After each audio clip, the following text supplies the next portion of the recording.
ជំរាបសួរបងប្អូនទាំងអស់គ្នាបាទហើយថ្ងៃនេះផងដែរគឺខ្ញុំនឹងថតទស្សនភាពខ្លះៗបាទនៅជាយពេញបងប្អូនបាទទស្សនភាពដែលខ្ញុំធ្វើការហើយខ្ញុំធ្វើការហើយក៏ឆ្លៀតថតវីដេអូលេងកំសាន្តឲ្យបងប្អូនទស្សនាលេងបាទហើយនៅកន្លែងនេះផងដែរគឺនៅខាងពោធិ៍សែនជ័យណាបងប្អូនបាទខាងផ្លូវវិញស្រេងបាទហើយនេះទស្សនភាពមួយផ្នែកទូចបាទនៅកន្លែងK-Mall បាទផ្សារ K-Mall ផ្សារទំនើបណាបងប្អូនបាទហើយនេះបងប្អូនទស្សនភាពនៅកន្លែងផ្សារ K-Mall មើលទៅគឺលក្ខណៈមានការអភិវឌ្ឍគួរសមដែរណាបងប្អូនបាទឥឡូវបាទធម្មតាឯបាទផ្ទះបាទបរិយាធំមែនតើបាទកាលមុនគឺអត់មានទេបាទតែឥឡូវគឺមានបាទនេះកន្លែងហ្នឹងបាទហើយនៅក្នុងផ្សារ K-Mall នេះផងដែរបាទគឺបាទពេលថ្ងៃអីគឺមានមនុស្សមកលេងច្រើនទៅបាទជាពិសេសនេះនៅកន្លែងនេះតែថ្ងៃនេះដូចស្ងាត់កាលមុនប្រហែលថ្ងៃមុនគឺមានមនុស្សម្នាច្រើនបាទតែថ្ងៃនេះរៀងស្ងាត់តិចបាទនៅកន្លែងចិត្តផ្សារ K-Mall ហ្នឹងគឺមានត្រាំងបាល់ត្រាំងបាល់ទាត់ណាបងប្អូនបាទ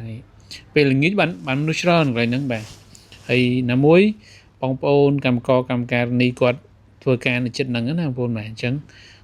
ថ្ងៃសៅរ៍អាទិត្យគាត់មានពេលទនេមកអង្គុយលេងកន្លែងហ្នឹងដែរបាទហើយមិនថាថ្ងៃសៅរ៍អាទិត្យទេថ្ងៃណាដែលគាត់ទនេគឺគាត់មកអង្គុយលេងពិសេសគឺពេលល្ងាចតែនេះថ្ងៃគឺអត់សូវមានមនុស្សប៉ុន្មានទេបងប្អូនបាទតែកន្លែងហ្នឹងគឺស្អាតមែនតើបាទកាលមុនអត់មានកន្លែងហាងកាហ្វេមានអីទេបាទតែឥឡូវគឺមានហាងកាហ្វេមានអីបាទហើយនេះបងប្អូននៅខាងក្រោយចិត្តផ្សារ K-Mall ហ្នឹងគឺបណ្ដុំបាទបងប្អូនបាទគឺបណ្ដុំរោងចក្រណាបងប្អូនបាទរោងចក្រច្រើនមែនតើបាទរោងចក្រអីក៏មានដែរបាទនេះដូចខ្ញុំថតបង្ហាញបងប្អូនណាហើយនៅម៉ោងប៉ុណ្ណេះគឺគេអត់ទាន់ចេញពីធ្វើការទេតតែថ្ងៃបាទប្រហែលជាម៉ោង11ឬក៏11កន្លះអីគឺរោងចក្របាទគាត់ចេញមកច្រើនបាទមនុស្សឡើងអញ្ញាយបាទតាមហ្នឹងហើយនេះខ្ញុំមកជិះមកពីខាងហ្នឹងពាត់តាមផ្លូវវិញស្រេងហ្នឹងគឺកាត់មកតាមចំចៅហើយនេះខ្ញុំនឹងថតបង្ហាញទស្សនភាពខ្លះនៃត្រាំងបាទឬក៏ពលានយន្តហោះចាស់របស់យើងណាបងប្អូនបាទដូចជាពលានយន្តហោះហ្នឹងគឺគេបដូរថ្មីដែរទេបងប្អូនបាទគឺគេបដូរទៅផ្លូវ60ម៉ែត្របាទហ្នឹងពលានថ្មីគឺនៅផ្លូវ60ម៉ែត្រខាង Eon 3ណាបងប្អូនបាទហើយពលានថ្មីរបស់យើងបាទនៅខាងផ្លូវ60ម៉ែត្រហ្នឹងគឺគេថាធំមែនតើប៉ុន្តែខ្ញុំអត់ដែរបានទៅទេបងប្អូនបាទឮតែគេថាហើយនឹងឃើញគេផុសតាម Facebook តាម TikTok អីបាទគឺមនុស្សទៅលេងច្រើនបាទហើយចំពោះខ្ញុំគឺអត់បានទៅលេងទេបាទហើយតែថ្ងៃនេះគឺខ្ញុំមកជិះកាត់តាមហ្នឹងគឺខ្ញុំនឹងថតបាទថតទស្សនភាពអនុស្សាវរីយ៍បាទអនុស្សាវរីយ៍ពលានចាស់បងប្អូនបាទត្រាំងឬក៏ពលានយន្តហោះចាស់បាទដូចខ្ញុំថតឲ្យបងប្អូនហ្នឹងតាមផ្លូវហ្នឹងគឺគេហៅថាផ្លូវសហព័ន្ធរុស្ស៊ីហើយនេះបាទនេះគឺលបងពាត់ពលានយន្តហោះបងប្អូនបាទតែតាមលបងតាមផ្លូវតាមមាត់ផ្លូវហ្នឹងគឺគេមានដាំដើមឈើបាទធំដែរបាទរៀងស្លឹកពណ៌ខៀវបៃតងហើយត្រជាក់នេះបាទហើយអ្នកខ្លះធ្វើការហត់ចឹងទៅដូចជាដឹកអីវ៉ាន់ដឹកអីចឹងហត់គាត់ចូលច្រកឬក៏អ្នកខ្លះគាត់អបសុកអីមកអង្គុយលេងខាងក្រោមដើមឈើហ្នឹងគឺច្រើនដែរបាទហើយតាមផ្លូវហ្នឹងគឺគេមានលក់ទឹកអំពៅលក់មីឆាលក់បុកល្ហុងអីណាបងប្អូនបាទតែកាលមុនគឺលក់ច្រើនតែឥឡូវដូចអត់សូវមានអ្នកលក់ទេបាទនេះដូចខ្ញុំថតបានលក់មួយបាទហើយថ្មនេះផងដែរគឺប្រហែលជាម៉ោង12ណាបងប្អូនបាទនេះពលានរបស់យើងណាបងប្អូនពលានចាស់ហើយកាលពីគេអត់តាន់បដូរទៅអង្គុយមើលស្ទុះគឺយន្តហោះចេញពី3ហើយអង្គុយមើលយន្តហោះហ្នឹងបងប្អូនបាទហើយការខ្ញុំ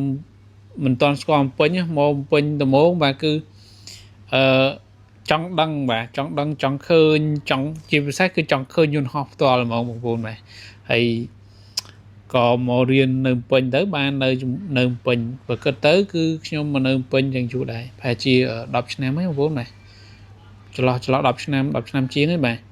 ហើយឥឡូវគឺបាទយូរដែរបាទហើយការមករៀនហ្នឹងគឺចង់ដឹងថាពលានយន្តហោះពោធិ៍តុងនៅណាហើយនៅពេញតាណាខ្លះដែលមិនធ្លាប់ស្គាល់អញ្ចឹងដល់ពេលឥឡូវគឺស្គាល់អស់ហើយបាទហើយនៅពោធិ៍តុងហ្នឹងគឺ ការមករៀនហ្នឹងគឺជិះកង់ដល់រកពលានយន្តហោះពូជតុងនឹងមកចង់ឃើញយន្តហោះណាបងប្អូនបាទចង់ឃើញយន្តហោះផ្ទាល់ឃើញតែយន្តហោះហោះលើមេឃដែលឃើញផ្ទាល់តែមកពេញបានជិះកង់ដល់រកតទៅឃើញបងប្អូនបាទនេះជាទស្សនភាពនៅតាមម្ដងផ្លូវហ្នឹងគឺខាងមុខពលានណាបងប្អូនបាទគឺពលានយន្តហោះពូជតុងឬក៏ពលានយន្តហោះអន្តរជាតិភ្នំពេញបាទ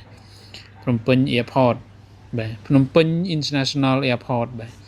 គឺពលានយន្តហោះអន្តរជាតិភ្នំពេញបាទនេះបាទទស្សនភាពនៅតាមផ្លូវហ្នឹងគឺនេះនៅតាមផ្លូវកន្លែងពលានហ្នឹងគឺមានរ៉ាតែភ្លើងមួយបាទហើយកាលមុនឡើយមានអាតែភ្លើងឆ្លងកាត់ប៉ុន្តែឥឡូវគឺឡើងមានហើយគឺគេដូរពលានយន្តហោះថ្មីហើយអញ្ចឹងគឺគេបិទរ៉ាតែភ្លើងនឹងចេញបាទហើយឥឡូវក៏អត់មានយន្តហោះអីឆ្លងហោះចុះឡើងដែរកន្លែងពលានយន្តហោះថ្មីហ្នឹងគឺស្ងាត់ឆឹងមានតែអ្នកបុគ្គលិកធ្វើការដែលនៅសល់អញ្ចឹងណាបងប្អូនបាទហើយគេមិនឲ្យយើងចូលទៅលេងឲ្យឆ្វេងឆ្វាយបានទេបាទគឺសម្រាប់តែបុគ្គលិកដែលនៅក្នុងនឹងធ្វើការតែប៉ុណ្ណឹងទេបាទហើយនេះបាទទស្សនភាពគឺអស្ចារ្យមែនតើបាទឥឡូវគឺប្រទេសយើងពេញគឺមានការអភិវឌ្ឍគួរសមមែនណាបងប្អូនឥឡូវបាទមិនចេះតែថាទេវាមើលទៅគួរសមមែនបាទខ្លាំងដែរបាទតែមុខទៀតគឺយើងអាចអភិវឌ្ឍខ្លាំងជាងនឹងទៀតណាបងប្អូនបាទ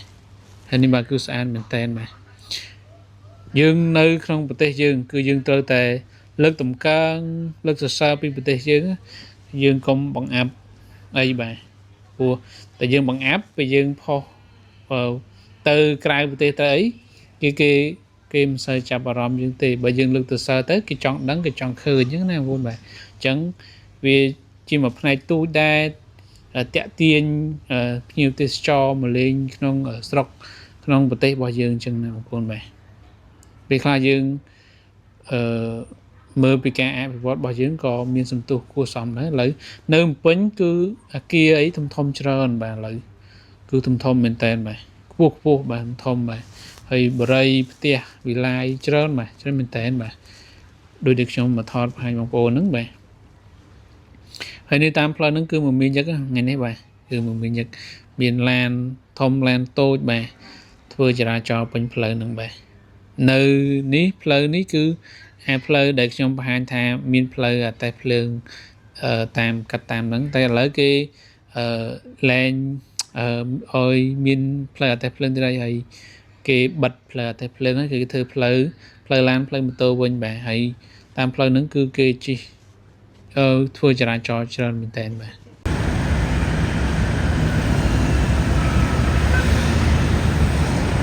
ហើយនេះខ្ញុំនៅជាពេញបាទនៅម្ដុំពោធិ៍ចិនតុងគឺនៅពោធិ៍ចិនតុងមានព្រៃផ្សារព្រៃទាផ្សាយហ្នឹងនៅខាងនោះក៏មានរោងចក្រមានផ្សារមានអីច្រើនដែរបាទហើយនៅខាងមុខដែលខ្ញុំថតបង្ហាញបងប្អូនហ្នឹងគឺមានកន្លែងថាក្រុមហ៊ុនលក់ឡានអីច្រើនបាទតាមផ្លូវហ្នឹងផ្លូវសហព័ន្ធរុស្ស៊ីនេះបងប្អូនទស្សនភាពនៅខាងក្នុងពលានយន្តហោះបាទរៀងស្ងាត់បាទភាសាពលានយន្តហោះចាស់ណាបងប្អូនបាទទៅអ៊ូអនៅពលានយន្តហោះថ្មីវិញបាទហើយតាមផ្លូវហ្នឹងគឺបាទគឺស្អាតមែនតើបាទហើយទៀតខ្ញុំនឹងថតបង្ហាញនៅខាងមុខឲ្យបងប្អូនពេលយើងជិះទៅដល់ពេញអញ្ចឹងថាវាស្រស់ស្អាតយ៉ាងណាបាទអញ្ចឹងយើងជិះទៅមុខទៀតបាទនេះបាទទស្សនភាពគឺអស្ចារ្យមែនតើពេញយើងគឺឥឡូវគឺអស្ចារ្យណាបងប្អូនបាទនៅខាងក្នុងនេះដូចខ្ញុំថតបង្ហាញបងប្អូនពលានចាស់បាទនៅខាងក្នុងគឺគេមានដើមថ្នោតដែរបងប្អូនបាទនេះដើមថ្នោតនៅតាមជនបទក៏មានដែរតាមស្រុកស្រែចម្ការតែអ្វីដែលពិសេសគឺនៅភ្នំពេញក៏មានដើមថ្នោតដែរណាបាទហើយដើមថ្នោតដាំលំអបាទហើយជាផ្នែកមួយនៃអត្តសញ្ញាណរបស់ជាតិខ្មែរយើងដែរបាទរបស់ប្រទេសខ្មែរយើងដែរបាទទៅតាមភូមិតាមស្រុកតាមស្រែតាមជនបទតាមភូមិតាមស្រុកស្រែអីគឺតែយើងជិះដល់ស្រុកដល់ចាញ់ពីភ្នំពេញគឺភាគច្រើនសម្បូរដើមថ្នោតបាទជាសម្គាល់ជាអត្តសញ្ញាណមួយដែរបងប្អូនបាទនេះបាទទស្សនភាពបាទនៅតាមផ្លូវគឺម៉ូតូឡានចរាចរណ៍ច្រើនគួរសមបាទបើនេះពេលថ្ងៃនេះអត់សូវទេពេលល្ងាចគឺស្ទះហ្មងតាមផ្លូវហ្នឹងបាទឡានម៉ូតូច្រើនគេចេញពីធ្វើការស្ទះបាទពេលខ្លះស្ទះតាមផ្លូវហ្នឹង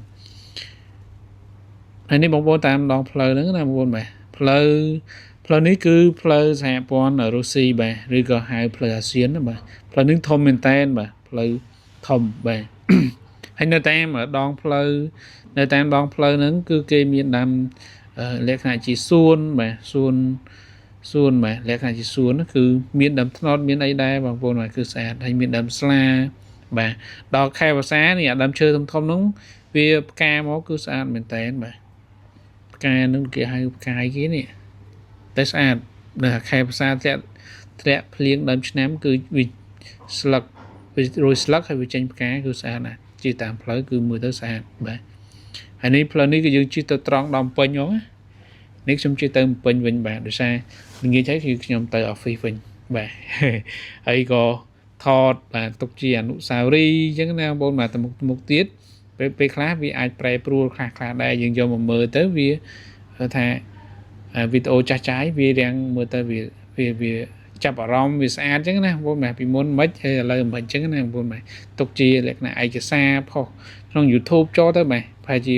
3-4-10 ឆ្នាំទៀតយើងយកមកមើលក៏មិនជាបញ្ហាដែរបងប្អូនបាទកម្រងអនុស្សាវរីយ៍បាទហើយនៅកន្លែងនេះបាទកន្លែងនេះក៏តន់ផុតពលានតែហ្មងទេនៅកន្លែងនេះគឺគេមានលក្ខណៈជាដើមជាសួនបាទសួនទូចដែរបាទតែមើលទៅស្អាតបាទនេះបាទទស្សនវិជ្ជានៅតាមផ្លូវហ្នឹងណាបងប្អូនបាទហើយនៅអាកន្លែងចំហៀងខាងនោះគឺមានក្រុមហ៊ុនចិនមានសន្តាគារមានអីធំៗណាបងប្អូនបាទផ្សារទំនើបអីបាទហើយឥឡូវដោយសារឥឡូវនេះចិត្តដល់ឆ្លងឆ្នាំហ្នឹងបងប្អូនឆ្នាំ2025 2026ឥឡូវគេធ្វើអាកាដូឆ្លងឆ្នាំហ្នឹងបាទនេះអាហ្នឹងជាភ្លើងគេដាក់សម្រាប់ឆ្លងទទួលឆ្នាំថ្មីឆ្នាំសកលអញ្ចឹងណាបងប្អូនបាទទៅពេលល្ងាចគឺគេដាក់ភ្លើងពណ៌គឺស្អាតមែនតើតែនេះពេលថ្ងៃគឺគេអត់មានភ្ជាប់ជាភ្លើងពណ៌អីទេបាទហើយនៅខាងមុខខ្ញុំហ្នឹងគឺតែខ្ញុំថតបង្ហាញបងប្អូនហ្នឹងគឺផ្លូវអាកាសស្ពានអាកាសផ្សារដីហុយបាទគឺធំដែរបាទកាលមុនស្ទះតែឥឡូវលែងស្ទះហើយបាទ